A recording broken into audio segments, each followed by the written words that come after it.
Ayan yung ating gulay. Talong.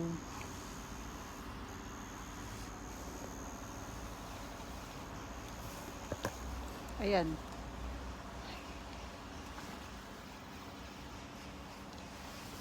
Ang kamote tops.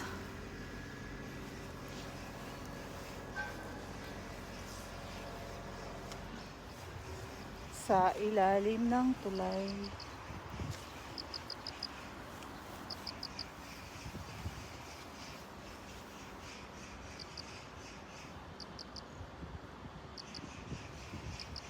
Simpleng halaman lang.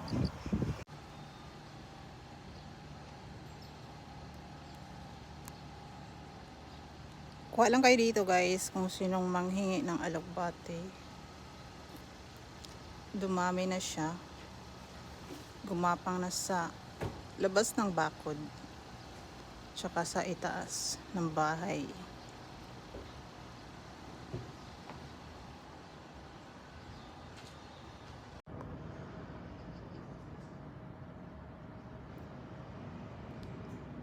Ang alugbati ba at ang siling laboyo. Kailangan na siyang harvestin kasi mga ano na din yan siya sa winter. Kung sinong gustong pumitas na lang kayo dito.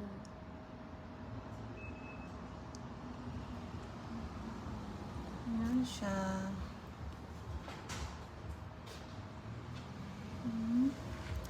May talong din.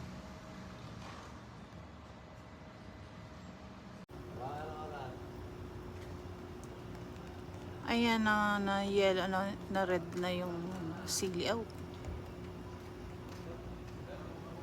Ito yung siling labuyo. Nag-yellow na yung dahon niya kasi mag-fall na. Ito yung loyang. At ang tag dito, alugbate.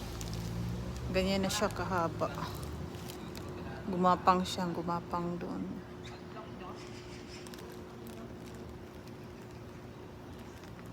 I-harvest natin to bago mag-taglamig. May kabubs na.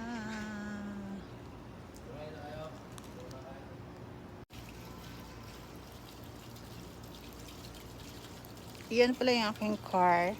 Char, joke lang. Nakapark siya dyan, green na green din.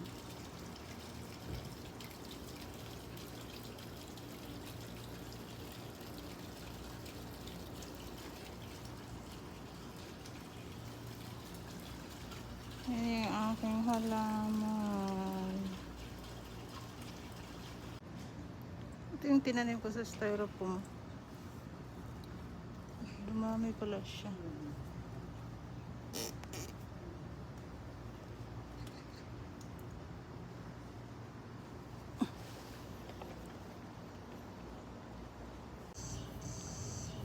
Hinamunga na yung siling labuyo. 3 lang? Vietnam yan, Vietnam. Vietnam? Diba? Bibilangin. Diba? I-compare doon sa Koreana sili. Yun yung Korean sili. Malaki. Ang sili ng Pinoy, maliit. Vietnam nga yan. Vietnam. Di malaki pa lang Pinoy. So, yun na yung yung aming tawag dito, alugbati. At saka ito yung aming